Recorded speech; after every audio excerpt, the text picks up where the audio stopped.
guys, it's a new day.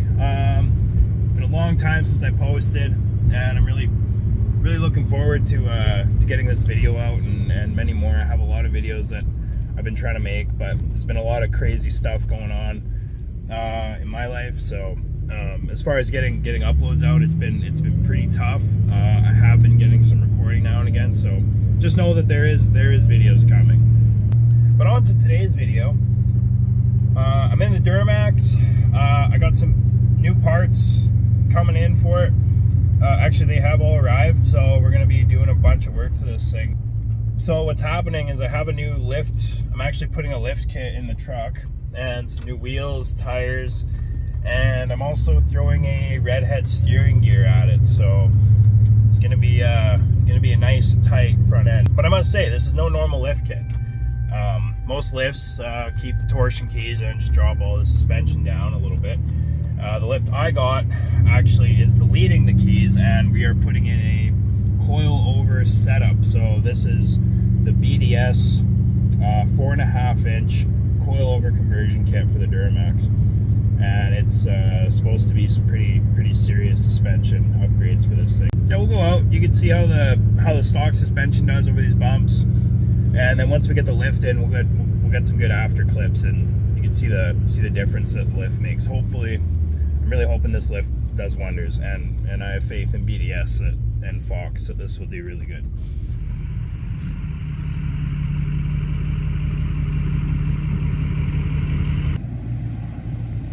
You can kind of see in here how the stock suspension handles. It's pretty rigid. There's not a ton of travel. The cab bounces around a lot.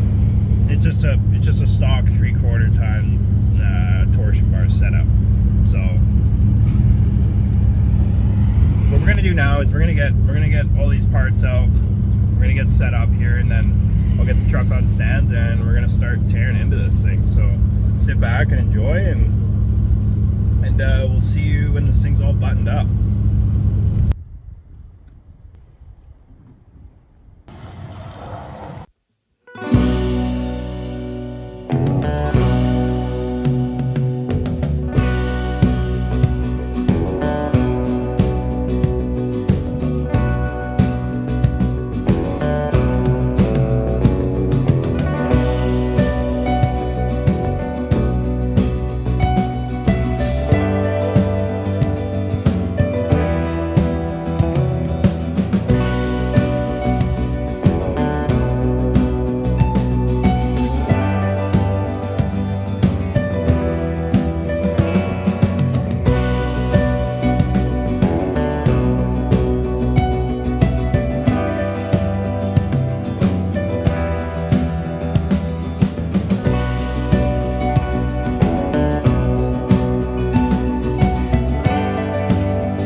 Here's the factory bump stop.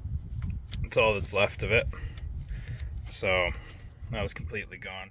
So I just did the same thing to the other side. I got all the suspension ripped off, and then I went underneath, and basically I just pulled the diff out. So here's the old torsion bars, cross member, and knuckles, and all our goodies from this side.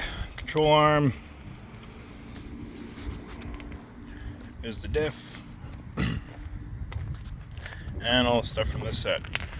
Now all we got to do is finish up trimming some cross member pieces, and then my buddy Matt's going to come over and weld up some plates for me that we got to put in, and get some recording of that, and then this thing can start going back together. Here's where the upper arm used to mount, and that would go up and down.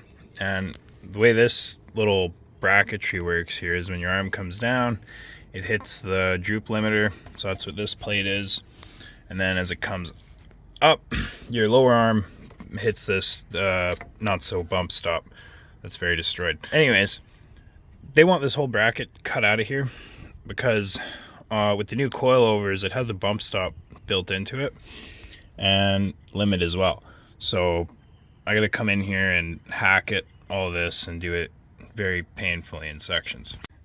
So with a little bit of that and a lot of that, we get something like this. This whole bracket. So I'm gonna go ahead and zip it here and then grind everything up and clean it up. Buckets are off. I just hope I cut in the right spot.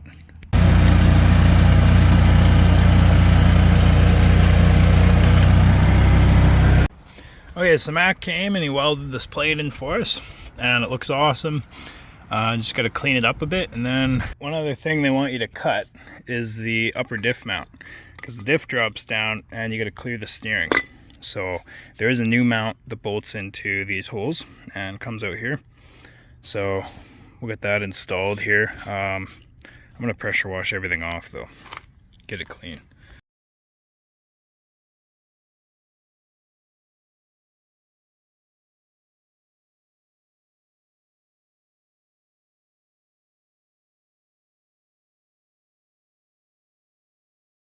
Okay, so now that everything's clean, I got all the grease off. I sprayed some degreaser around there and pressure washed, and it looks a lot better than it did, as you can see. And I also cleaned this up nice with the flap disc.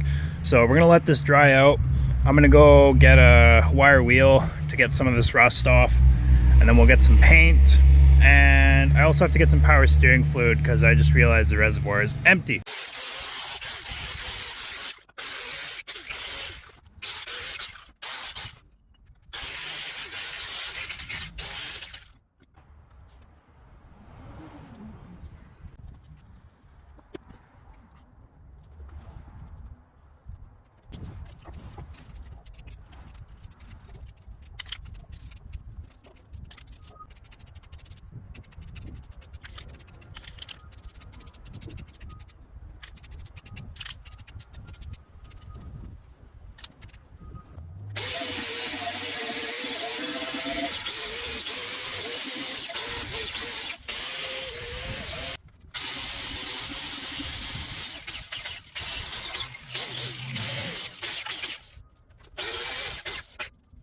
So overall, there was actually a lot more paint than I had thought. I just got the heavy rust areas like this that had a lot on it.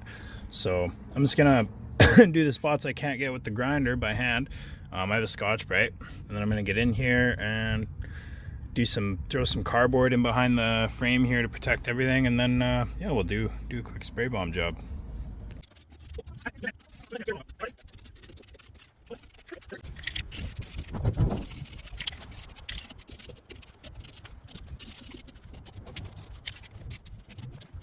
The frame all cleaned up and painted on both sides. I just put this one differential drop bracket in. But now is the exciting part, because new parts are going to start going on this thing. So the first thing they want us to do is get this coilover bracket in here. So I'm going to go ahead and do that.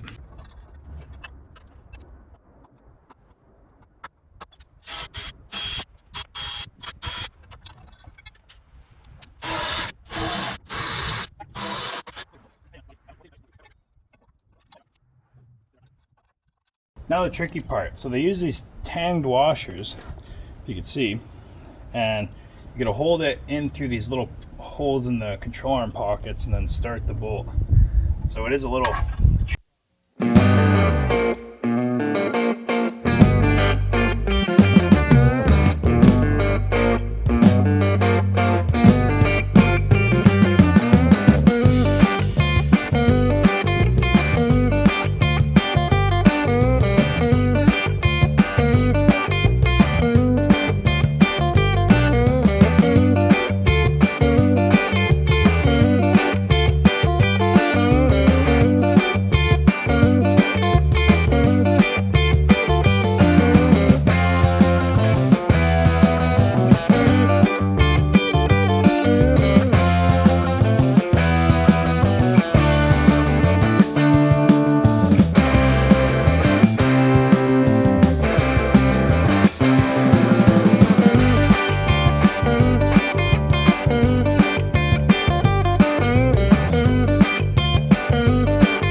Alright, so I got the front end all together. I did just throw in the CVs, the brake rotors, and the calipers.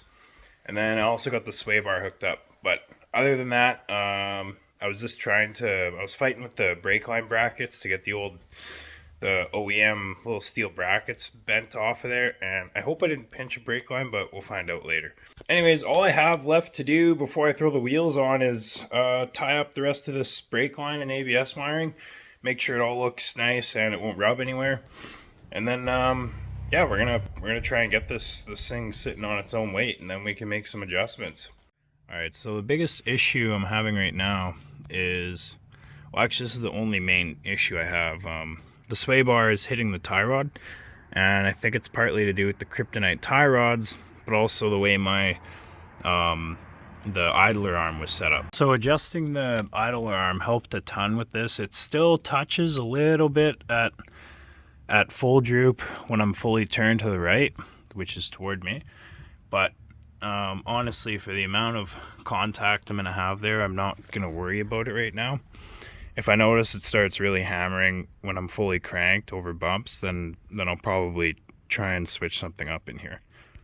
Alright, so now we got the front end kind of how I want it. I'm just going to go ahead and throw the tires on, bounce the suspension a little bit, and tighten everything up underneath.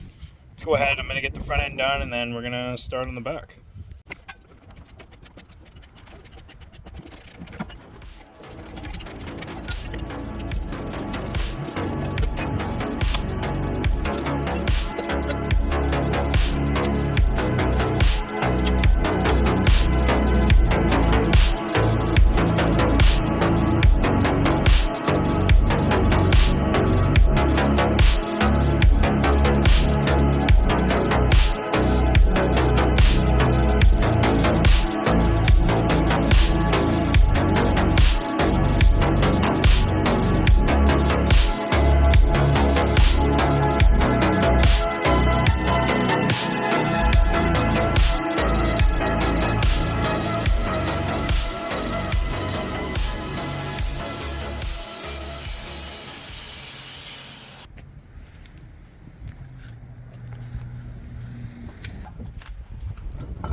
So all I can say about this lift and the suspension is, wow guys, I'm very very impressed. A quick overview of it: I have been driving it for a while with this setup, so I've also done some traction bars, which I'm going to get into that in another video.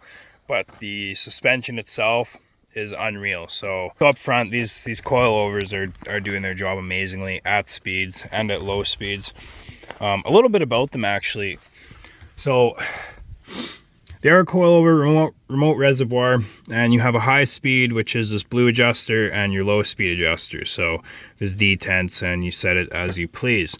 I have mine set up about just based on where I drive and the type of off-roading I do. The low speed's out about 4 clicks, and the high speed's out about 2 or 3 clicks. I can't remember, but I'm really happy with how it's set up right now, so I'm just gonna leave that alone. It took a bit of tweaking and messing around, but eventually putting miles on it, I got it fit to where I want it. So overall, the front end absorbs everything. At high speeds, and the low speed is actually where I see the biggest difference. Going over stuff like this, the really deep divots, rocks. I was down in BC playing on the rocks a bit. You don't feel all that little stuff. You just let that tire come up and down over those rocks, and it's a huge difference. Now the rear end is where those coilovers aren't obviously going to make a difference, because it is still 3/4 ton leaf springs, and we do get Fox shocks for the rear as well. I was thinking about doing the leaf springs, doing the Deaver springs with some better shocks, but unfortunately I want to keep my payload capacity, because as soon as you put in softer springs, obviously you're going to lose your payload capacity. So I do need to haul some stuff, firewood, and haul the odd trailer, so it does do some work still. So the rear end I'm going to leave alone. So another thing I want to mention, guys, is the sway bar. But you pull this sway bar out, and going over the rocks and stuff, the cab does not move. So I was actually following a Jeep Gladiator with this thing through the trails out by Stave Lake, out by Mission in BC, and it was keeping up, and it was doing it very smoothly. So I had the sway bar out then, and I had the tires aired down, and it felt freaking unreal. I couldn't believe the places this thing was going.